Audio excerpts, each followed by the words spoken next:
What's up, everyone? My name is James Lynch. It's the Fanatics View Hockey Show, and I'm happy to welcome on a returning guest. You know him from the Canucks Army. He is Mr. Abby Canucks. If you ever need to get any coverage when it comes to anything prospect-wise for the Vancouver Canucks, it is Dave Hull. One of our highest-rated episodes, by the way, the last time he was on here, so I had to get him back. Dave, how are you this morning? I'm doing great, thanks. And I didn't actually know that little tidbit, so that's good to know that. I didn't tell you. I wanted to surprise you. I got the good reaction I wanted, so it all worked out, man. But I know it's early in the season, but a lot going on with the Canucks right now. We'll get into the prospect stuff in a little bit, but I wanted to just start first with your early impressions of the team. Of course, last night the Canucks getting that 6-3 victory in Chicago. I had a lot of friends, very happy about the victory, but a lot of people also have to realize it's Chicago, right? And Peter Mrazek maybe not the best goalie in the league. What are sort of your early impressions on the team so far, as we're 6 games into the season? Yeah, well, I mean, the interesting part about it is, talk to me this time next week or last week, so rather, and it seemed like the whole province was in flames, and we were hoping that we were even going to make the playoffs, and so it's funny how that works. But now a week later, the team only has one regulation loss after all said is done. So, so far so good. I mean, and most of those games are on the road as well. So you got to love their efforts so far. I mean, it's been a lot of it's we have to credit Kevin Lankinen. I think he's come in and he's been lights out, to be honest. I think that's been one of the most the better moves that they made in the offseason. But so far offense has been good. Defensive coverage is still a little suspect, and I think you'd be I mean, I know I was still a little worried about that defensive end, and I think most people were. That was the big question coming into the season, and I don't think those questions have really been alleviated. Although Eric Brandstrom coming in and actually able to move the puck is quite a nice thing. But so far, it's been kind of as expected. 3-1-2, I believe the record is. So you can't really complain after the start that, like I said, had the whole province in flames last week. A couple of things that I've kind of noticed. I mean, the Canucks have been very have had the benefit of, for example, playing Florida when they don't have Barkov and Tkachuk. You're playing Chicago. Philly's not a great team, although I still think Philly was their best game this season so far. I mean, they look very complete effort in what they got done. So I'm really curious. Like next week, they're going to be playing the Devils, the Hurricanes. Those are some most likely playoff teams. Penguins. I've been very vocal on this show. I don't think the Penguins are going to make the playoffs. I think they've got some serious goaltending issues that a lot of people are overlooking. But yeah, I'm kind of curious about that. Like if those, because you brought up the defense, that's the big concern right now is, beyond that first pair, it's a little shaky. Like, and if you get an injury to Soucy or Myers or any of these guys, that's where things start getting, the cracks are really, forming when that happens. So that's what I'm curious about. And Kevin Lankinen, I was happy they signed him. I thought that was a great move and good on management for holding out and getting him at a good price. Do you think he sustains this because he's got a lot of NHL experience? It seems like he would be able to, just because he's someone that's been in the league for a while. Well, I think you bring up a good point. I think that's the big question is, yes, in a small sample size, he's been fantastic. And it's not really coming out of nowhere either. Like there's been some heat on the market in the offseason about how his expected numbers were a lot better than a lot of people gave him credit for. So going into the offseason, for all intents and purposes, he was one of the better targets in the goaltending position. The question becomes, how can he do it in a long stretch of time? He's never really proven himself as, a go-to number one goaltender. So, for now, it's all great and dandy. And as you did allude to as well, it's been not weak teams, but not the strongest suit in the NHL. So now we've got a bit of a stretch coming up where we're going to be hitting some offense. And, I think New Jersey specifically, that's going to be the major test. Their offense is quite spectacular right now. So I think that is the big question is, can he sustain this kind of play? And I think for now, I think it's fine. And, they got a good couple days off. I will say I was a little surprised and not surprised that he got the start in Chicago. I understand that he is a hot goaltender and you want to ride that as long as you can. But out of all the games, I thought that was the one that you probably could have given Shilovs and then, give Lankinen that tough stretch coming up. But they do have a few days off, so I guess that's it. But overall, it's. I think that's going to be the big question. If he can do it, hopefully Demko comes back in the next few weeks here, like mid-November, hopefully something around there. So, maybe we won't have to see him for Lankinen prove himself for too long of a stretch, but I think that will be the big question. Now, here's another big question I have. Like, Lankinen looks solid. Like, he makes big saves. We saw that last night against a team like Chicago, like I said, is not a team that is expected to make the playoffs. Is there a world where you see them potentially sending Seelovs down to the minors and keeping Lankinen all season just because he looks like someone that you can rely on, and even the team seems to be playing better behind him? Yeah, I'm at this point, I think that sort of has to be the option. As soon as Demko's back, maybe you keep Shelovs up for a couple games, and depending on how Demko feels, maybe you run the 3 goalie system for a little bit. I mean, that's the benefit of having Abbotsford just down the road now, and Shelovs being an easy contract to go up and down. Like if Demko comes back, and maybe you don't just put him right in there and throw him to the wolves. You put him in a game or two here or there.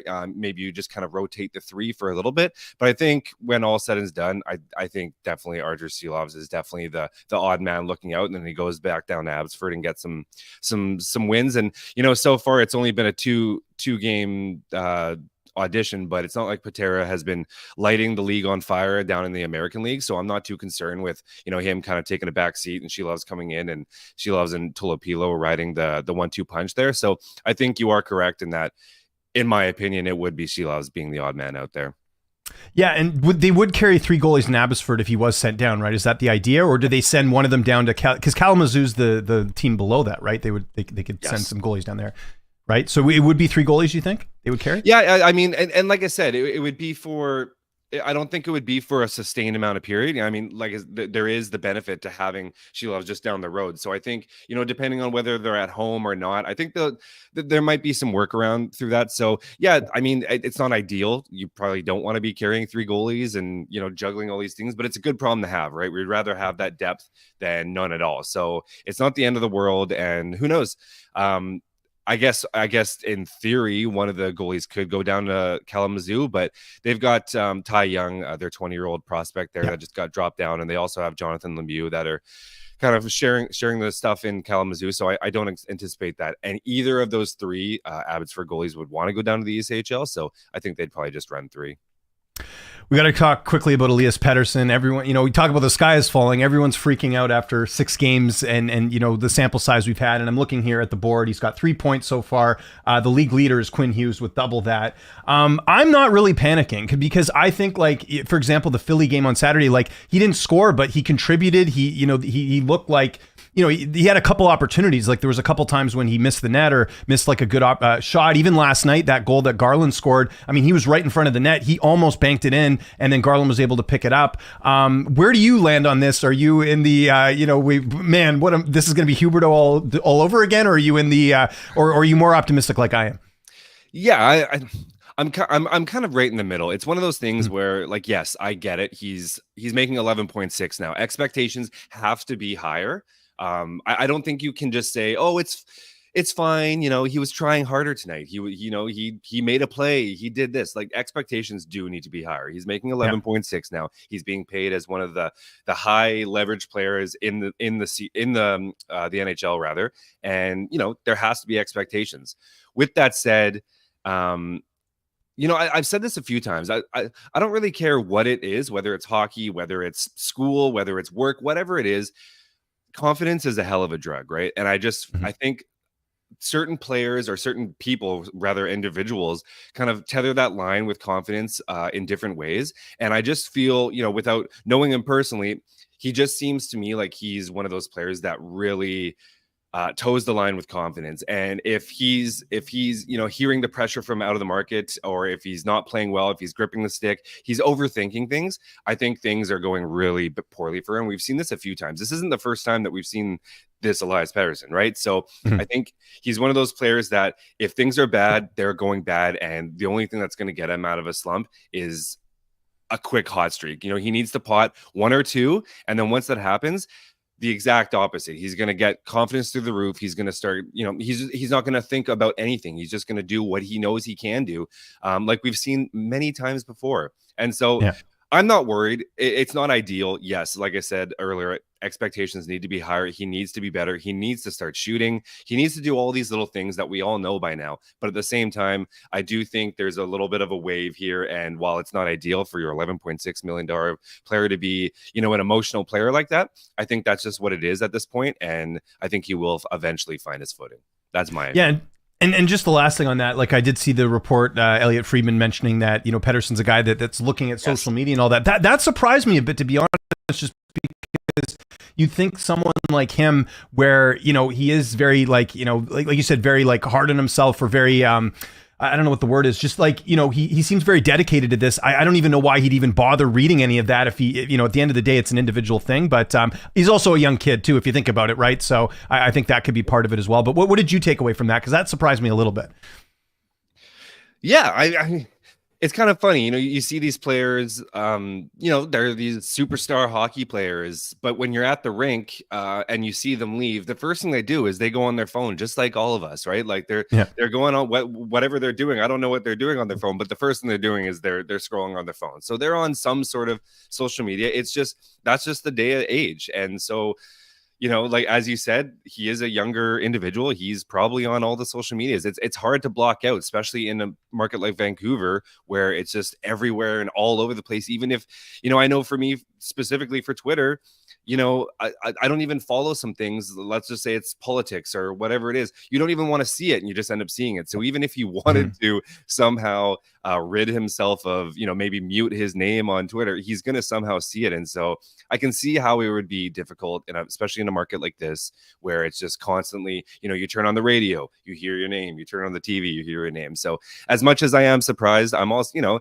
they are human. After all, he is making $11.6 million a year, but he is still a human. So, yeah, it's an interesting side to look at it from, especially from, you know, us who's just, you know, seeing him on the ice and saying he needs to shoot more. But, you know, it must be tough trying to thread that line for him.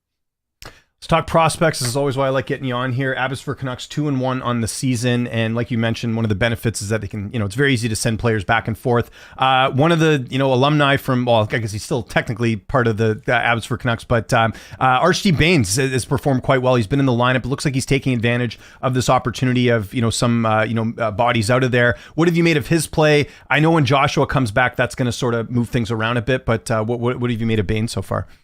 Yeah, he's been okay. It's one of those situations where, you know, in Abbotsford last year, like I was banging on the drum for him to get a look last year. He was night and day their best player. He's flawless at the AHL level. He's quick. He's making these crazy passes. He's just got all the talent in the world. And then it seems to kind of take a step back when he goes to the NHL. And you know, that's not unique. It does happen, especially for a player, you know, an undrafted player coming in, you know, making a good story. But yeah, he's been okay. Like I said, he doesn't show that dynamicism that we see like he does in Abbotsford. So I think that's just kind of running the motions and you know, easing his way into the NHL. I do agree that I do think he's more than likely the odd man out once Dakota Joshua does come back. So I don't anticipate him to be up. But I think we know that Tocchet likes his game. We know that he trusts his two-way game on the defensive side, or else we'd see someone like Daniel Sprong in there as opposed to him. So we do know that there's things that Rick Tocchet likes, and so I don't think this will be the last time we see Archie Baines. But overall, I can only say it's been an okay push, and it's too bad for about 3 minutes. I think he enjoyed his first AHL point last night, but it was eventually just decredited to Neil Zaman. Yeah, I did notice that too. Early thoughts on Abbotsford so far this season? Like I said, they're 2-1, very small sample size, but anything stand out to you or anyone that you're sort of keeping an eye on? For sure. So right off the bat, Nikita Tolopilo, like if we're talking goaltending earlier, he's just been, and this was the case last year as well. Like there were solid stretches where he was the more sound goaltender between him and Shilovs. He's just so composed between the pipes, and he did it again. He did it again this past weekend, where on Friday he gets the start against the Colorado Eagles, and they were getting pumped. I think there was a stretch. I'm not sure. I believe in the second period of Friday's game, Abbotsford may have gotten 2 shots, and Colorado had 14, and Tolopilo just stole the show. He made all 14 saves. He ended up making 29 of 30 saves for the 2-1 victory. And I just think he's a name to watch while we're experiencing all this goalie, you know, carousel. I do think he is a player that could. And I would have thought you were crazy if I said this, or if you asked me last year if he'd get starts this quick, but I actually wouldn't be surprised if he does get a look in Vancouver at some point if it's needed. He's just been lights out. And in terms of other prospects, a name that I've talked a lot about, Elias Pettersson, the defenseman, DPD, and he's been great. He's come as advertised. He's blocking all the shots. He's hitting. He's playing all the defensive coverage. But a name that's been extremely positive has been Kirill Kudryavtsev. He's looked so good, and I know he's actually a name that I would have thought that could have even gone down to Kalamazoo to start the season, perhaps even being loaned back to the OHL for his 5th season. And he's playing the part of an AHL defenseman. He looks so good. In the first weekend, he was the seventh defenseman. Didn't even crack 10 minutes in the lineup. This past weekend, he topped out at 22 minutes. Was the second highest minute player on Abbotsford, and so he's just looked really good. And I think he's a name that has quickly shot up the ranks as someone to look up on the defensive end for sure. And I think it was you who had the tweet about the left shot defenseman. Like, there's so many in Abbotsford right now. I know Brandstrom obviously brought up, but certainly it's a bit crowded down there. We have a question here from Ollie, and I actually was wondering this myself. He says, "Is Friedman, PDG, Wolanin injured? Look forward to Lekramaki maybe playing next game." Any updates on any of those guys? Yeah. So Friedman is not. So the issue with the AHL, I also tweeted this out, is there is the veteran rule. And so if you've played a certain amount of games, you can only have 6 veterans that play in the lineup. Abbotsford, as much as they have a lot of prospects, they also do carry a lot of veterans right now. So Manny Malhotra is going to have to get a little creative in who he starts, especially on the back end. And so Friedman was the odd man out this past weekend. As far as I know, he hasn't been injured. I have talked to people that the team and my connections within the market, and as far as I know, Mark Friedman isn't injured. Wolanin, I have. There's been no chatter on him. It's been a little frustrating with someone like Wolanin because they've been on the road, and when they're on the road, it's very tough to get like a real inside scoop because Abbotsford's a little hush-hush like that. It doesn't really work like the NHL does. So at first, I actually thought that Wolanin was just the odd man out in the first weekend just to get Brandstrom some games, get Brisebois some games. But now he's missed 4 games, and he's not really a player that you would really just healthy scratch 4 games in a row. So I have to assume that something's going on, but it's been oddly quiet on Wolanin. PDG, I do know that he is injured. Again, they don't ever really specify with what. We just know that he is banged up and he is missing some time. Lekramaki, I don't really want to come on here. I don't want to speculate because again, very hush-hush. He has been deemed sick. He's been battling an illness for all 4 games. I do know, just from personally seeing it, I do know that he did fall awkwardly in the scrimmage over 2 weeks ago, and then he did leave the game and didn't return, and now he's suffering an illness. So again, I don't want to speculate on what it is. They are calling it an illness. That's all the connections I've talked to. All the word is that he's sick, but that's just kind of what you can maybe read between the lines, and maybe there's something going on. I don't really know, but no, and covering your bases for sure, and trust me, I get it, because it's interesting. Shea Theodore, I noticed for Vegas last night, illness. Yes. And then Tkachuk just randomly in this press conference, or not the press conference, post game or practice or something, is like, "Oh yeah, I had a procedure." But it's like, I thought you were ill. You had an illness. You don't have a procedure if you have an illness. So I think illness is becoming the new code word. And look, I get it. Like, you don't want you don't want that information out there in the sense that, like, what if a player targets it, or what if it becomes something that becomes a distraction where they're like, how's the the knee or whatever. Like, look at this whole thing with PD and the whole tendonitis and how's the knee. And by the way, it seems like people have forgotten about that. Like, I'm assuming he's still dealing with it to a certain degree. So yeah, that's interesting that they're sort of going that route as well. Anything else, Dave? We're kind of getting out of time here. Anything you're sort of looking forward to? I guess sort of we'll end it on this, is any sort of names, like you mentioned a few on Abbotsford that we could see in the Canucks lineup. Like Tolopilo is someone that I didn't even think of, but like you said, I'll take your word for it if he's playing quite well down there. Yeah, he's definitely been good. Just looking at a name, and I don't think he's going to be playing in the NHL this year by any means, but I do want to give some credit to a kid named Ty Mueller. I thought he's looked really good, and I tooted his horn a little bit last year when he was with Nebraska Omaha playing NCAA hockey, and he was one of their draft picks 2 years ago. He was a double overager. He was taken in the 4th round. No one really thought anything of him. In fact, people were kind of questioning the draft pick. But he was a Hobie Baker nominee last year. Had a really good year with Nebraska Omaha, and he comes into training camp. And he was constantly given more and more from the coaching staff. And, it was so much that even Talkett had specifically called him out as a player that has impressed him. And that kind of stood out to me. And then as he's gone to Abbotsford, he still doesn't have any points, but that's not really surprising. There's not many of the players have many points. They haven't scored a lot of goals this year. They've just stopped a lot. But he's come in, he's won a ton of draws, and he's been at times he's been hovering back and forth between the second and third line centers. And so, like I said, I don't think he's going to be playing any games this year, but he has been a name that the coaching staff does seem to really believe in as a centerman. And so he is, I would say he's a bit of a low-key name to maybe keep an eye on. That's Ty Mueller. He's just a pretty good two-way center that I think this organization does have high beliefs in. Love it. Dave, you're the best. I really appreciate it. Go follow Dave on Twitter. I read his tweets every day. Dave Hall, 1289. Did I ask you this already? What's the 1289 mean? Well, unfortunately, I carry a very generic name for one. And so trying to find a Twitter handle with Dave Hall is very difficult. Okay. But 12 has just always been my number. It's actually my birthday, October 12th. And it's just 12 always been my number. And then 89 is the year I was born. So.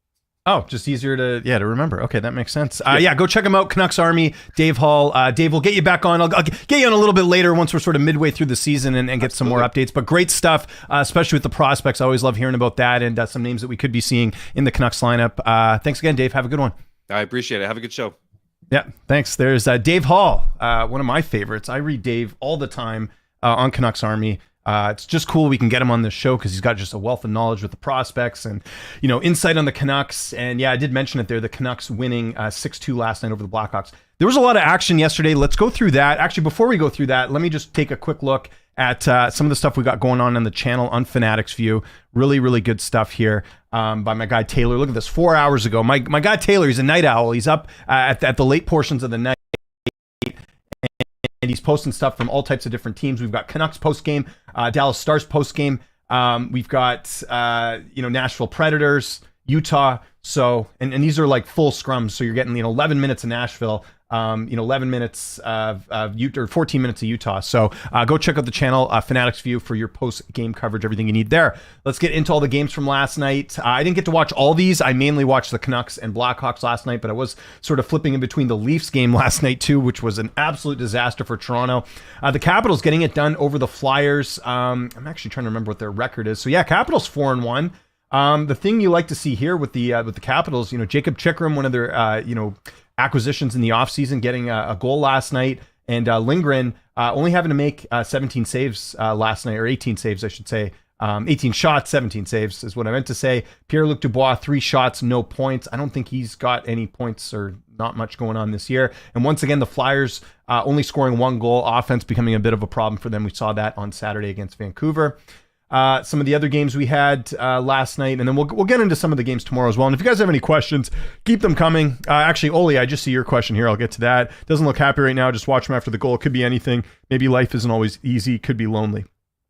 You could be lonely all he wants, but he's getting $11.6 million. I just think that's his demeanor. He's always been kind of a stoic guy, so I wouldn't read too much into that. Personally, I think it's a combination of mental and a combination of this tendonitis thing he's dealing with. But he's got to figure it out. Like, I'm optimistic now, but if we're at the 20 game mark and he hasn't scored hardly any goals, then I'd start to be a little bit more concerned. Because the thing is, we've seen it. We've seen him look like a superstar. It's just we need to get back. He needs to get back to that, where we're seeing that level of skill of him playing like what we know he's capable of. Like, it's one of those things where if we hadn't seen this before and you're kind of betting on potential, I'd be more worried. But we've seen him. We with our own eyes, we've seen him actually go and perform well. So I kind of think it's a bit of that. Keep the questions coming, everyone. Let's go through some of the rest of the action from last night. The Wild taking out the Panthers. Panthers dealing with some injuries right now to Chuck. So they are now 4-3 on the season. Good for Minnesota, who's undefeated, 4-0. Actually, 2 OT losses, but still 4-0-2. The Lightning and Devils, surprising result for the Devils here. They've been pretty good throughout the season, but letting in 8 goals, not good. The The Lightning, their top guys playing well. Hagel, 3 goals last night, getting the hat trick. Jake Getzel continuing to produce for them. Goal and an assist. Victor Hedman with 2 goals as well. And Jonas Johansson, actually don't know much about him, making 30 saves last night. You got to like that from your backup. And for the Devils, Hughes did get a goal and an assist, but Jake Allen, getting peppered. I mean, you can't be letting in, or you can't be allowing this many shots as well. I shouldn't say that. 40 shots, but Jake Allen's got to play better. Markstrom's in net. I think that score might look a little bit different. The Sabres beating the Stars, I actually am pretty surprised by this. The Sabres have not been great. Dallas with the late rally, getting 2 goals in the third period, but it's not enough. And again, you look at, their best players were not their best players last night. Thomas Harley getting a goal, Sagan, but you need your other guys to step up. Ottinger, don't really blame him for the amount of shots on there. And for the Sabres, you're getting production from everyone, which is nice. Tage Thompson with a goal and an assist. Going through the rest of this here, the Rangers thumping the Montreal Canadiens. How about that hit last night with Jacob Trouba? I'm actually going to bring that up right here because I don't think we're going to get kicked off YouTube or anything. But where is it? I had it saved in my bookmarks. Where is it? Thought I posted it in here. Hold on. Trouba. I'll just look it up here. I mean, it's you got to watch out with Jacob Trouba. This guy, look at this.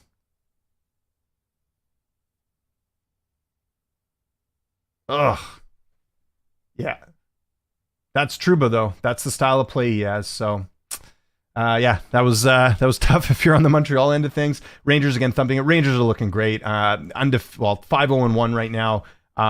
They're looking legit. But the thing with them is the playoffs always. That's always what it boils down to with them. They got one of the best goalies in the world in net. They've got great offense. And the Canadians are, in my opinion, not a playoff team. How about the Leafs, though? And this is something I've talked about plenty of times on this show is the goaltending. Now, they have Dennis Hilleby in net. Hildeby, Swedish guy. It didn't go so well for him. Now, granted, they also let a lot of shots in. I mean, if you know your backups in, you probably want to play more defensive. But 3 goals in the first period. Not a good night here for Toronto. Toronto dropping to 4-3. Columbus 3-3 now, which is a bit surprising, but it's still early in the season. But they need their best guys to be good. I mean, look, you don't even have. Where's Austin Matthews here?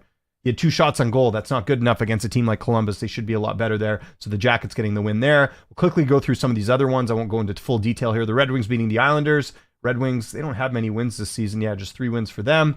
The Jets taking out the Blues. The Jets continue to be the best Canadian team. Look at this. I think they're still are they the only undefeated team right now? I think they are. 6-0. I wouldn't have predicted this. They, in my opinion, got worse in the offseason, and here they are performing better. You've got the Predators beating the Bruins 4-0. Finally, the Predators. Oh, sorry, I skipped 2 teams. Well, I'll go backwards after this. Predators beating the Bruins 4-0. Very surprising. Nashville getting their first win of the season. 2 goals in the third period. And finally getting some offense here. Did Stamkos get on the board? I didn't see here. Forsberg with an assist. Ryan O'Reilly. Steven Stamkos. Is he not even? Yeah, he was. Yeah, 2 shots on goal. He's got to step it up. I know he's a bit older, but he was one of their big acquisitions in the offseason. The Canucks scoring 20 seconds into the game, and then they didn't look back. Chicago getting into this one, in the first, narrowing the gap to 2. They do get a goal in the third period as well, but that was with a 2-man advantage. JT Miller, goal and 2 assists. That contract, man, that's looking so good. I know it might not look good at the end of it, but right now he's only getting paid $8 million a season. He looks like the $11.6 million they're giving to Pettersson right now. Great there. And Connor Garland, people don't know that Garland was actually more of an offensive guy when he was coming through the ranks, and sort of had to turn himself into a bit of like a pest, a bit of an enforcer. Not enforcer, but someone that's going to get under your skin. And a goal and an assist last night. He is really sparking this club a lot, which is great. And then Dan Heinen, the local kid from Langley, getting 2 goals last night as well. Great to see another acquisition in the offseason. And Quinn Hughes getting 2 assists. Elias Pettersson getting an assist. He's got 3 points on the year. Like I said, I don't think Pettersson, I agree with Dave where Pettersson does need to show us a bit more, but it's not like he looks bad out there, and he's contributing. Like he helped out on that Garland goal last night. So Kevin Lankinen playing great, made some big saves last night. Peter Mrazek, not the greatest goaltender. Canucks had that advantage there. They look great in that one. The Avalanche getting the win over Kraken. The Avalanche now with their 3rd win. Remember, they started off really slow. The Kraken now dropping to 4-3. Joel Cerventa, 2 goals. You got to like that. Someone not really known there. How about the Oilers? They have dropped to 2-4-1 now, losing to the Hurricanes in overtime. Edmonton surrendering 2 goals in the third period. And listen, Carolina's a good team. Like, of all losses to have, it's not a bad one to have against his team. But again, you look at the you look at the stats here. McDavid with 2 goals, Leon Draisaitl with an assist. Arvidsson, one of their acquisitions in the offseason, I don't think does he even have any points this season? Let me go check that out. He hasn't really done much, and I have him in my I have him in one of my pools. He's not doing so well. So let's see. Ekholm, all leaders. Let's see here. Does he have any points? And Podkolzin a -2. What are we looking at? Arvidsson, yeah, and he's a +1, but they need a little bit more offense out of him. So the Oilers lose again. I do wonder about their defense. Same sort of thing with Vancouver, because remember they lost CC and got Eberson, and yeah, we'll see how that goes. How about the Senators? Good to see them get a big win. Nice statement win there, 4-0 in Utah. Got to like that. Nick Jensen with 2 assists. Drake Batherson and Claude Giroux with some goals, along with Ridley Grieg. And Anton Forsberg and that, and looking quite good. So that's good for the Senators. The backup does well. By the way, Andrew Stein, who we had on here maybe a couple months ago from the Hockey News, covers the Ottawa Senators. He will be on the show next week, so we'll get the update on the Senators, who, I'll be honest, guys, I'm rooting for them. It's been a while since Ottawa's been in the playoffs. They've had some tough luck with variety of things, whether it's goaltending issues and all types of stuff. I do hope they succeed this year. The Flames beating the Penguins. The Penguins now dropping to 3-5. Flames again 5-0-1. No one saw this coming. I don't really rate Pittsburgh very highly. Nelkovic in net, obviously not Tristan Jarry, who struggled big time. But the Flames, Rasmus Andersson, goal and an assist. Nazem Kadri, you like to see that from the team. And Dustin Wolf making 35 saves on 38 shots.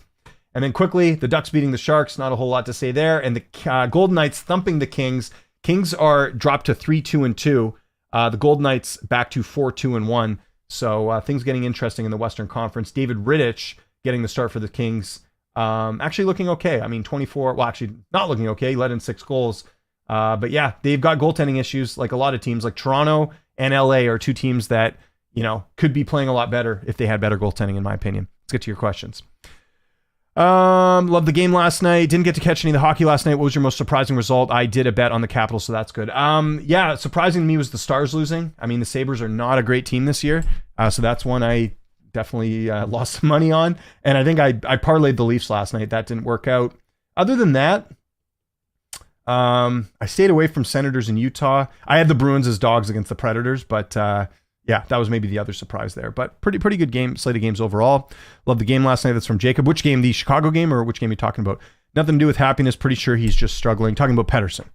Yeah, I mean, I hope he turns it around. Otherwise, yeah, it's not going to be good. It's not going to be good. Like, you can't. I mean, there's teams that would want him, I'm sure, because they could, probably, feel like they could rebuild him or fix him or whatever. But yeah, I think the Canucks I really think the Canucks' success in the playoffs, and I know, again, we're 6 games in and we're already talking about this, but I really think a lot of their success depends on how Pettersson and Demko play, honestly. You're going to get guys like Mill and staying healthy. I mean, one of the things that I think people overlook about the Canucks' success last season, that they were healthy pretty much the whole season. A lot of teams weren't. So that's part of the reason they went on such a good run. But you need those teams that, go far in the playoffs, that get to the finals, are teams that, everyone's playing well. Like everyone, like your star players, your, third line, fourth line, and your goaltending, that it all plays well. I know the Stars are good, but I've never been impressed with them. They just seem to squeeze by and never look elite. I think they're pretty elite. Like, they're really well balanced. Like, I don't, I would agree with you that maybe they're not elite in the sense of them, like, they don't have any like superstars. I mean, Jason Robertson's probably the closest superstar they have in their team, but they're just well balanced. Like, they've got some good rookies. They've got, they've got good players in every role, and they've got a good goaltender, which I'm curious about, this Four Nations things that's coming up. I think Hellebuck will be the starter for Team USA, but Jake Ottinger's got to be in consideration as well. I mean, he's played well for a while and he looks really good. So, yeah, Dallas is a team to watch. Let's go have a look. There's just one game on the slate tonight. We can talk about it quickly. It's the Capitals and Flyers. Again, I mentioned it there. The Capitals and the Flyers playing last night. So we'll have a quick look at the odds for that one. I'm guessing the Flyers are at home and they will probably be dogs. But let's have a quick look here.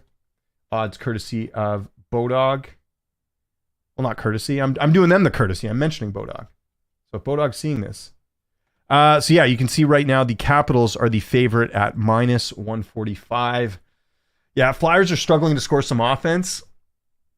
What was the score in the game last night with the Flyers? They lost. What was the score in that one?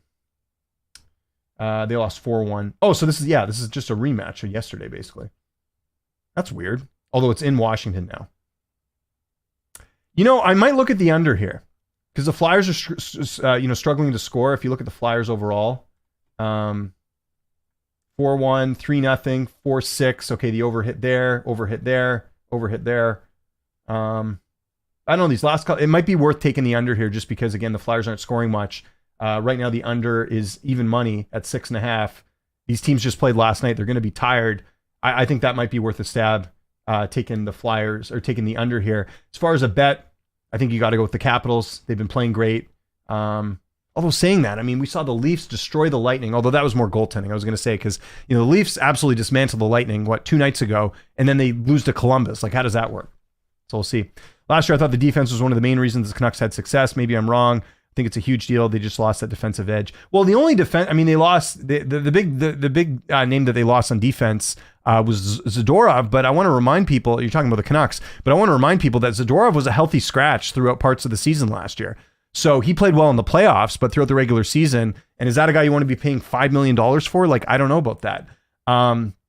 So I think with Zadorov, yeah, they miss him, but remember, he was only there like partway through the season, and he didn't play that well in the regular season. Ian Cole, it's debatable. Like if Cole, I mean, Cole probably is better than Desharnais and Forbert, but again, like I don't think he's like he's a guy that's bounced around from so many different teams. Like and he was also terrible in the Edmonton series. So again, like I don't know like how much worse they are. I think the defense is worse this year than last year. But that's just because I think Zadorov and Cole are better. But I don't know. But then on the flip side, their offense is a lot better. Like, give me Danton Heinen and Kiefer Sherwood and Jake DeBrusk over, Mikheyev and who did they have last year? Sam Lafferty, So, Canucks, I mean, I'll be honest. I don't think Hughes and Hronek are playing their best hockey right now either. I think they have a level to get up to a little bit better. So, that's... We'll see. Again, it's early. Like I said to Dave, I want to see the Canucks when they play the Devils, how they look, because they played a good team earlier on this road trip against Tampa, and they didn't look so good. And that could have just been an off night, or it could be a sign of things to come where, the Canucks are beating Chicago, and they're beating Florida that's injured, and they're beating the Flyers, which are a non-playoff team. How are you going to look against a team like the Devils, and even the Hurricanes that are going to be coming into town here pretty soon? Actually, if I had more time, I might actually go try and see that game. We'll see. Okay, what else do we got as far as games? Let's look ahead to some of the other action here. I'll give my thoughts on that. And keep your questions coming, everyone. Again, NHL season, really exciting. It was great last night. I got to tell you guys this. I'll set this up a little bit, guys. So last night, I missed the first period. I had to go to my kid's soccer practice. I get home. My kid's not the biggest hockey fan, my oldest son. But, if it's on, like he'll... if he hears them score, he'll get excited and stuff. So him and I were just chilling on the couch last night. My youngest was upstairs watching his show, and my son was like kind of half paying attention to it, but it was nice. Like it was just like I was relaxing. I was watching the game. It was good. Those are good moments with my kids, is getting to watch some hockey together. Okay, let's look at tomorrow's games. You got the Devils and the Red Wings. So the Devils get a day off in between. The Devils are going to bounce back in a big way. I don't know what the odds are in that game, but I like the Devils there against the Red Wings, even on the road. The Wild and Lightning. I mean, Wild at some point are going to lose. You got the Lightning at home. I would favor the Lightning there. I'm not totally sold on Minnesota. The Panthers, I think, are still banged up. Rangers should probably win that. Rangers are the hot hand. I would take the Rangers there. The Stars and the Bruins. Bruins getting shut out in their last game. The Stars also losing. Stars on the road. If the Stars are plus money, I'll take some money on that. The Maple Leafs, assuming they're starting Stolarz and not Hildeby, I would think they beat the Blues at home. Avalanche in Utah, probably stay away from that one. Hurricanes and the Flames. Hurricanes just won the other night. I might ride them again, especially if they're underdogs. I might look at that. Jets and Kraken. Jets, we'll see what the odds are on that. They'll look good. And then the Sharks and the Kings, I'll just stay away from. Not worth it there. Looking ahead the rest of the week, we got the Senators and the Golden Knights. Got to favor Vegas at home. That's one of the loudest buildings in the league. Love going to watch games there. Devils and Islanders. Again, I always ride the Devils when it comes to that. Predators and Blackhawks, I'll avoid that one. And the Penguins and the Oilers, two teams that have not so great goaltending. You would think the Oilers win. I might throw a little bit on the Oilers there. The Penguins, I'm not sold. And the Penguins are in the midst of a road trip right now, too.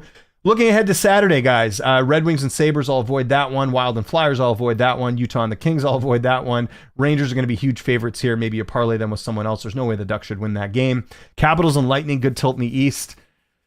That's an interesting one. I don't know, that Lightning game though from the other night is just sticking out to me. Because how do you lose that? Like, Toronto's a good team, but like, how do you look that bad? Like, Lightning looked really bad. Could have just been an off night, but I'll probably stay away from that one. Maybe look at the under in that one. You got two good goaltenders. Leafs and Bruins, always a good game. Bruins always seem to beat the Leafs. Maybe you look at that. Blues and Canadiens, I'll avoid. Jets and Flames. Jets should win that. We'll see what the odds are with them being on the road. Panthers and Islanders. I would imagine Panthers are going to get some guys back here soon. They might win that one. Stars at home against the Blackhawks. Stars are going to be huge favorites. Skip that one. You know I'm taking the Canucks over the Penguins on Saturday.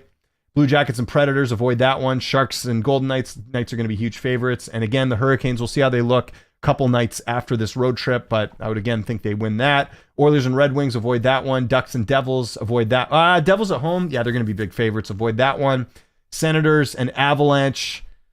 Avs should win, but I'm still not completely sold on the goaltending. So again, I'm very reluctant to bet the Avs these days. Even last night, I didn't bet them against the Kraken.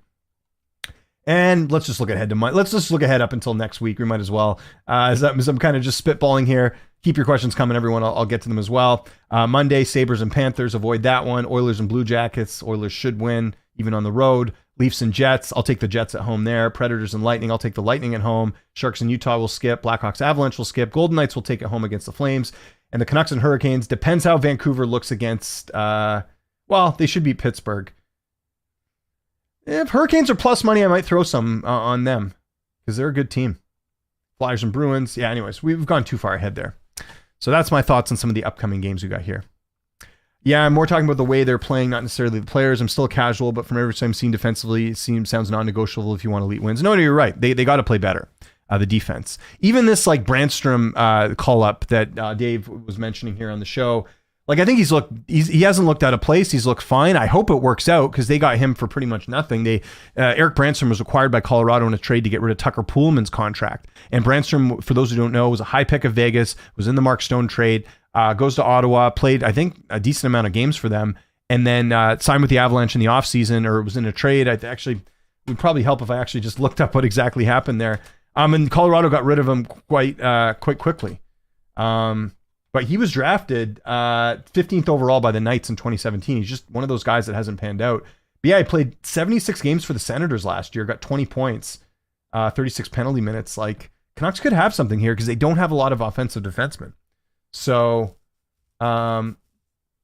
yeah, it'll be interesting to see if he could be a fit there with the Canucks because, again, they got him for pretty much nothing. How do you balance watching hockey when there's so many games? Highlights, even like last night, I'll watch a lot of highlights. Some of the games I'll try and watch, like if it's on earlier in the day, I'll try and, that's one of the benefits of living out west is we can watch games a little bit earlier.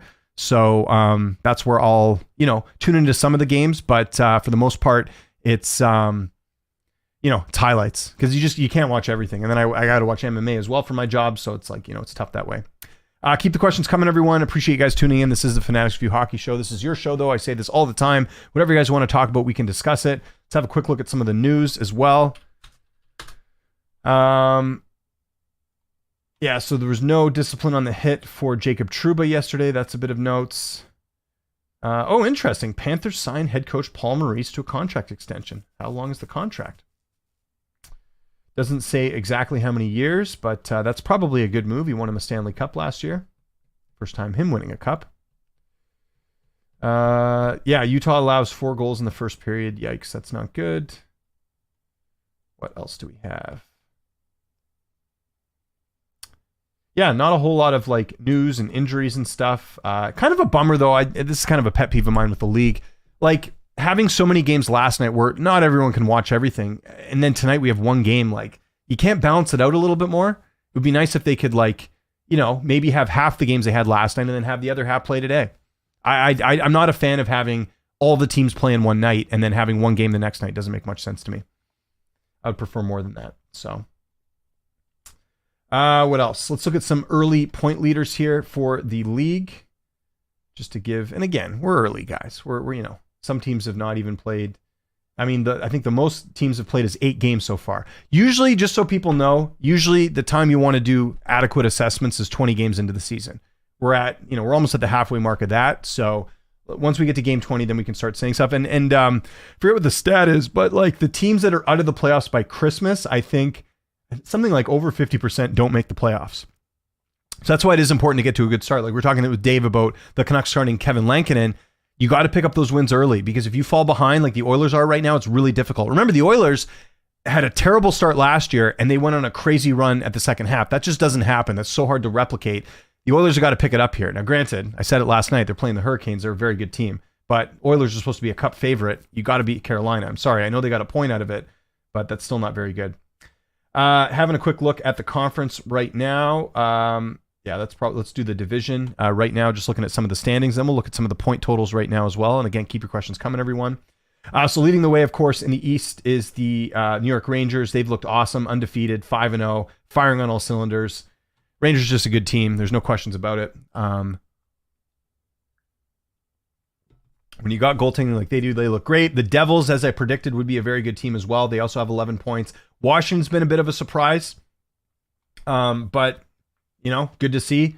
They were a team that snuck into the playoffs and really shouldn't have been there. And this year they look a lot better so far anyways. And then you got some surprises here, right? Carolina 3-2. I think they'll pick it up. I'm not sold on the Penguins, like I said. And then the Islanders and Flyers are about where they're supposed to be. And then on the other end of things, the Bruins 3-3, they'll pick it up, as will the Leafs, who are 4-3. Like I said, I hope the Senators continue it, and I think the Sabres, Red Wings, Canadians will be the outside looking in the West. We've got the Jets, we've got the Wild. Jets right now the best team in the West. The Wild close behind with 10 points, as is Dallas. I think Minnesota will regress a little bit. Utah, don't know about Utah. They're a bit of a wild card for me. Avalanche will get better, although I don't know. The goaltending is a big problem, because here's the problem. They got Gorgiev in net, and they can't, it's going to be hard for them to acquire another goaltender with their cap situation, right? I think we talked about this last week. The Avalanche, what's their cap situation like? Yeah. Actually, no, they have $6 million. What's that from? They must have someone else. Oh, it's because of their... Okay, so they have $6 million in cap space. What do their picks look like, though? But look at all the guys they have injured. And they're going to get Nichushkin back. Okay, well, you know what? They're going to get Nichushkin back at some point soon here. I did hear that he's in Colorado now. So that, yeah, they still don't have cap space, because when he comes back, that's going to go on the books. So, yeah, that'll be interesting. So, and then you look at Gorgiev. He's at 3.4. Wow, he's a UFA next year. I didn't know that. So they'll probably try and get some goaltending here, you would think. But who's available? Who are they going to trade for? That's the big question. What else? And then the other side of the West, on the Pacific, you got the Flames leading the way, the Knights, the Canucks. The Kings are 3-2. I'm not a believer in the Kings. I think the Oilers will replace them, and then it's just a crapshoot after that. So that's where we are with the standings. Let's look at the stats right now. I don't even know who's leading the league right now. It is Cale Makar. Wow. Leading the way with 14 points, sorry. And then Panarin, no surprise there. Kucherov. I mean, some of these teams have had blowout games. That's why the points are so inflated. Mark Stone with 12 points. Nathan McKinnon, Sam Reinhart, Jack Eichel. Yeah, a lot of these are Vegas guys because of, and Colorado, because they've had games where they've had blowouts. Kaprizov with Minnesota. Jared McCann, 9 points. Like to see that. Reinhart with 12 points. So, yeah, some of the teams you would expect are leading the way there. Connor McDavid with 8 points. He's a -1.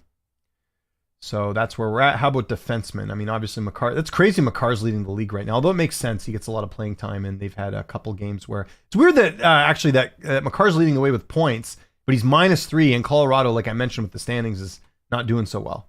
But it just goes to show how valuable he is to that team. So yeah, no real surprises here. And again, it's early. How about the goaltending? Let's go look at some of the goaltenders. Goalies. Who has the best save percentage? It's Hellebuck. Philip Gustafsson playing well for Minnesota. Remember, he was supposed to be, I think Gustafsson was supposed to be the backup this year. And Fleury the starter. Could be wrong about that. Ottinger, Shesterkin, Ingram, and Kevin Lankinen. There you go for the Canucks, who is making $860,000 a year. He's definitely the best bargain out of any of these goalies right now. Stolarz, Wolf, Dotzel. I just saw a thing today that John Gibson's going to be back for Anaheim, so that'll be a nice boost for them. And Joey Decord playing well, got that big contract. He's actually playing pretty decent. So what you're not seeing here are the goaltenders for Toronto, for Edmonton, Colorado, obviously. So yeah, just goes to show that's where we're at. I think they should do a Frozen Frenzy thing once a week and then have the night after off. I don't like how spread out the games are, though, throughout the week coming from football. That's strange. Even I'd be in more favor of that. Well, actually, I just kind of went back on that. I just want more. I want to be able to watch hockey every night. And to me, it's not very fun to watch the Capitals and Flyers when they just played last night. I'd rather it be like, although I guess every team played last night. It would be better if it was a different combo. Like, let's say if it was Philly and Pittsburgh, that would be different. Goalies seem to be like NFL kickers. You can be elite one year and awful the next year for no apparent reason. Weird. Yeah, goaltenders, they just have a lot of goaltenders get played a lot too. That's part of it. So they're more prone to injury. You look at a guy like Hellebuck or Demko. That's been the big thing with Thatcher Demko. He's played a lot over the last couple of years, and guess what? He's injured now. Yeah, I'd say that. Yeah, goalies can be very streaky. The non sort of like you can always get goalies to be streaky, but like the goalies that like continue to play at a high level, they tend to be like that on more of a regular basis, obviously. On pace for 30 points, possibly trade him. Calgary, no, they're not going to trade. They're not going to trade Pettersson right now. They'll give it a season or two, but they're not. Yeah, I mean, you got to think what value you're going to get back for a guy who's underachieving. Like that would be a nightmare scenario for the Canucks. Trying to trade Pettersson again. 6 games to win everyone. I don't think he looks like it would be different if he's looking bad and being a liability, and it's like, okay, we got to take him out of the lineup. That would be worse. Like, again, he contributed on the goal last night. He'll get it. I'm hoping, in a couple weeks, I'm going to be coming on the show and talking about him getting a highlight reel goal and, looking back to normal. I'm hoping that's happening, but I don't have a crystal ball. Calgary finished retooling their turn playoff run. Hope not Canadiens, Oilers last few years on the decade. I don't know about Calgary though. I think that I certainly think they're playing well. I think Huberdeau playing better is certainly a factor as well, but we'll see. We've seen teams go on these streaks and not keep it up. If I'm a betting man, I don't. Calgary might make the playoffs if they continue this run. I think they've got a decent shot if they can, get ahead on the points and everything. But I don't know. Like, it just doesn't make sense on paper for this team to be the way they are. Because there's not much of a difference from last year. I mean, they basically swapped out Mangiapane for Mantha. They lost Markstrom, so you have to think the goaltending's worse with Wolf and Vladar. But we'll see. People thought the same thing about the Canucks last year, and they surprised everyone. So we will have to see what's going on there. What else do you guys got? Let's keep the questions coming here. Again, just one game on the slate tonight. Flyers and Capitals. Capitals a -145 favorite.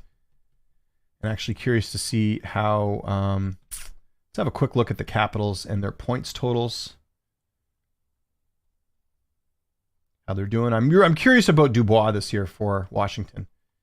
Pierre-Luc Dubois. Is that going to work out for them? Let's look at Dubois' stats right now. So Pierre-Luc Dubois has 2 assists, but he's a -2, which you don't like to see. Chychrun, though, he's worked out great. Look at this. 4 points plus 6. You like to see that. So we'll see if we can turn it around. And on the flip side, for the Flyers, actually, this is why I always like, I'm a stats nerd. I like looking at this stuff. On the Flyers end, you got Michkov, 5 points. You like to see that. This kid looks like the real deal. But he's a -6. Probably had to do with them getting thumped the other night. Scott Laughlin, 4 points as well. Yeah, just not a good team. A couple veterans on here. Owen Tippett's a -5. Pretty much everyone here is in minus numbers except for like the guys that aren't playing that much or Garnet Hathaway, right? Like that's kind of where we're at right now. So, all right, guys, keep the questions coming. Again, we talked about last night's games a little bit. Don't need to go through those again. Just one game on the slate tonight. I'll quickly mention the games that are going on Thursday, as I went way too far back on the schedule here. So again, we got the Devils and Red Wings. Don't know who's starting for the Devils. Last night it was Jake Allen. I would imagine they're going to go to Markstrom for that one. Got the Wild and the Lightning, 2 teams that are playing quite well this season. Let's look at their records again. You can see there. Oh, no, we don't have the records. Panthers and Rangers, good tilt in the East. Stars and Bruins. Stars on a road trip. Blues and Maple Leafs. Leafs should win that. Craig Berube playing against his former team. Coaching against his former team, I should say. Avalanche and Utah, Hurricanes and Flames, Jets and Kraken, and Sharks and Kings. Some really good action coming up here. Excited for this one, and love the fact that they got so many games on Saturday night. Going to be a really entertaining affair. All right. If you guys got no more questions, I got nothing left for you guys. Again, leave your, if you have questions, you're watching the replay of this, just leave it in the comments. I'll get back to it whenever I can. We do the show every week. Like I told you guys, next week, we are going to have my buddy Andrew Stein on from the Hockey News to talk all things Ottawa Senators next week. Again, they're getting a good win last night against Utah. We'll see how they look come this time next week. The Ottawa Senators right now, let me just have a look at the standings here. I think they're above 500 right now.